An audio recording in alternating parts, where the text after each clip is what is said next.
souvent qu'à Paris notamment, mais à Londres, dans différentes villes, au début de l'industrialisation, au fil du 19e siècle, il y a un certain nombre d'accidents, et même des grands accidents, il y a pas mal de dangers. On a l'impression qu'en traversant la rue, en allant au travail, on a déjà survécu déjà à 2-3 accidents, limite. C'est-à-dire entre les chevaux en furie qui foncent sur la femme et l'opprimé, entre le feu d'hôtel, etc. Enfin, il y a des accidents tout le temps. Alors, Oui, disons il y a différents types de dangers, et la noyade est au 19e siècle quand même une des causes de la mortalité, pendant longtemps, la principale cause de mortalité entre accidentelle. 3000 et 5000 Voilà.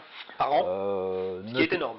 Voilà, c'est énorme, parce que les gens vivaient beaucoup, alors enfin, d'après, on peut en dire, voilà, beaucoup au bord des fleuves, il y avait des lavandières, les gens lavaient le linge, y compris au centre de Paris, des lavandières travaillaient sur le fleuve directement, il y avait des bains pendant l'été, il y avait le manque de ponts à un certain nombre d'endroits. Donc entre 3000 et 5000 noyés par an. Et alors, en comparaison avec les statistiques d'aujourd'hui, je me suis renseigné, aujourd'hui en France, c'est à peu près 1000 noyés, un peu moins de 1000 noyés par an, qui sont essentiellement à 70%, 5% des enfants.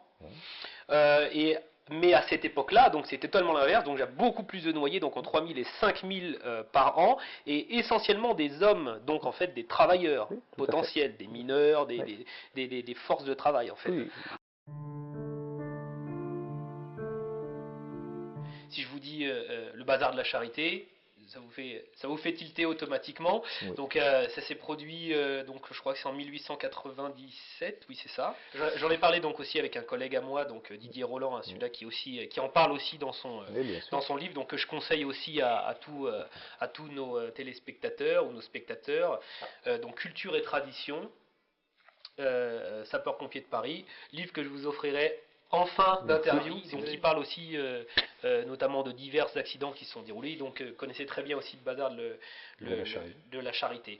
Donc racontez-nous succinctement le déroulement de l'incendie du bazar de la Charité, donc mai 1897. Alors, c'est un accident qui a lieu donc en plein Paris durant un événement qui s'appelle le Bazar de la Charité. C'est un peu. C'est une halle aux vêtements, On dirait, oui, une halle aux vêtements pour faire de la charité. C'est une grande halle où on vend des vêtements d'occasion et des choses qui ont été réalisées pour recueillir de l'argent pour des œuvres dites de charité ou de bienfaisance à l'époque, qui seraient comme des associations caritatives aujourd'hui, comme les Restos du Cœur ou Emmaüs. Or, en 1897, pour la première fois, on fait un peu une sorte de démonstration, semble-t-il, expliquer l'origine de l'incendie, d'un des tout premiers cinématographes. Celui-ci s'enflamme. Ce bazar de la Charité, c'est comme une grande halle en bois, enfin c'est construit de manière provisoire sur une place, et le feu se propage très rapidement, c'est la panique, tout s'enflamme. Et là, alors on aura des versions différentes, mais on va dire que très peu de personnes parviennent à s'échapper. Et les gens crament sur place. Les gens et les femmes qui ont des robes relativement assez grandes, la crinoline, tout ça, s'enflamment. Les quelques hommes présents, certains, dira-t-on, cherchent à s'échapper par tous les moyens, marchant sur les femmes, tapant avec leurs cannes, enfin... Alors décrit par la presse comme les marquis d'Escampette ou le prince de la Frousse. Voilà. Car on va dire que les seuls qui parviendront à sauver quelques personnes sont 4 ou 5, notamment un cocher, 2 cuisiniers qui travaillaient à l'hôtel d'à côté, peut-être, je ne sais pas s'il n'y a pas une femme de chambre. Ils vont réussir par une toute petite fenêtre dans un des coins de ce grand hangar à faire sortir un certain nombre de personnes. À aider en fait à l'évacuation. Oui, à l'évacuation. Personne n'arrive à pénétrer vraiment à l'intérieur du brasier, ça va être relativement rapide, mais donc il y a un grand nombre de morts, donc essentiellement des femmes. Et nous sommes, 1897, dans un moment aussi où politiquement il y a beaucoup de tensions en France, on va dire, et effectivement, la presse, les médias vont s'emparer un peu de cette question et la politiser avec, d'un côté, une presse qui va voir dans cet événement, alors à la fois l'impréparation, mais des comportements peu valeureux de la bourgeoisie, ou même des aristocrates qui sont encore un peu présents à cette époque, qui finalement n'ont pas su porter secours, ont même, semble-t-il, eu des comportements répréhensibles, en cherchant à tout prix à sauver. L'incendie s'est déroulé assez rapidement, en 15 minutes, c'était terminé, voilà, tout le monde était brûlé en fait sur place. Après, donc les charniers encore fumants ont été décrits par la presse de manière assez détaillée, j'ai envie de dire.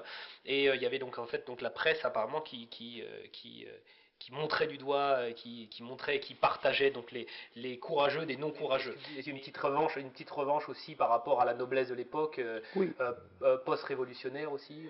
Oui, malgré après la Révolution française, bon, il y a quand même encore à la fin du XIXe siècle un certain nombre de personnes qui appartiennent à l'ancienne aristocratie.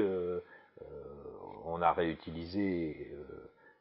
réautorisé l'usage des particules, des titres honorifiques, et donc plus largement, on va dire une partie de la presse va opposer le courage du peuple à ce qui serait une forme de lâcheté des élites, ce qui va déclencher évidemment le scandale de la part d'une autre partie de la presse, qui va inquiéter aussi le gouvernement et qu'on va considérer comme indécent de diviser ou de politiser un événement aussi dramatique. Comme ce sont essentiellement des femmes du monde qui ont été des victimes, certains verront aussi que finalement elles venaient faire la charité. Alors, c'était certes dramatique, mais en même temps, quand le peuple a des victimes, on ne s'émeut pas autant. Vous voyez un petit peu une polémique qu'on verrait aussi aujourd'hui. Le gouvernement, lui, va de fait, pour essayer de faire éteindre cette polémique, décider quand même de distribuer des récompenses pour secours. Oui, alors là, on a eu des apparitions de sauveteurs un petit peu partout. Là, c'était assez intéressant. Là, donc la presse chaque jour apporte son lot de sauveteurs méconnus et soudain impatients de lumière, alors même qu'il est établi que personne n'a pu s'engager véritablement dans la fournaise. Et on évite d'un rien une nouvelle polémique. Donc, je crois que c'est par rapport aux médailles qui était la crise des médailles, lorsque Paul Tripier, ancien préfet, en vient à mettre en cause dans le Figaro le rôle et l'utilité des secoureurs en général. Donc là, on est sur des le gouvernement, pour essayer d'apaiser cette polémique sociale et politique, se dit on va donner des médailles, on va noyer tout ça un petit peu. Et il déclenche une autre polémique qui est finalement, il y a 4-5 personnes qui seront par exemple représentées en première page du petit journal. Eux, ils auront même la Légion d'honneur. C'est très très rare à l'époque. Là, en l'occurrence, un cocher et des cuisiniers à obtenir la Légion d'honneur. Des non-militaires, reçus par le président de la République. Ce sera représenté dans la presse illustrée. Donc, eux sont vraiment ceux qui ont aidé à la petite fenêtre, qui a permis quelques secours, quelques sauvetages, enfin en tout une trentaine de personnes.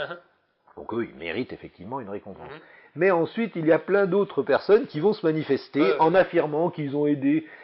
Des dizaines et des dizaines de personnes. Voilà, des dizaines. Là, le gouvernement a tendance à vouloir être un petit peu libéral et à dire on va les récompenser. Et en fait, par effet inverse, la presse s'en moque, on aboutit à des chansons humoristiques, satiriques.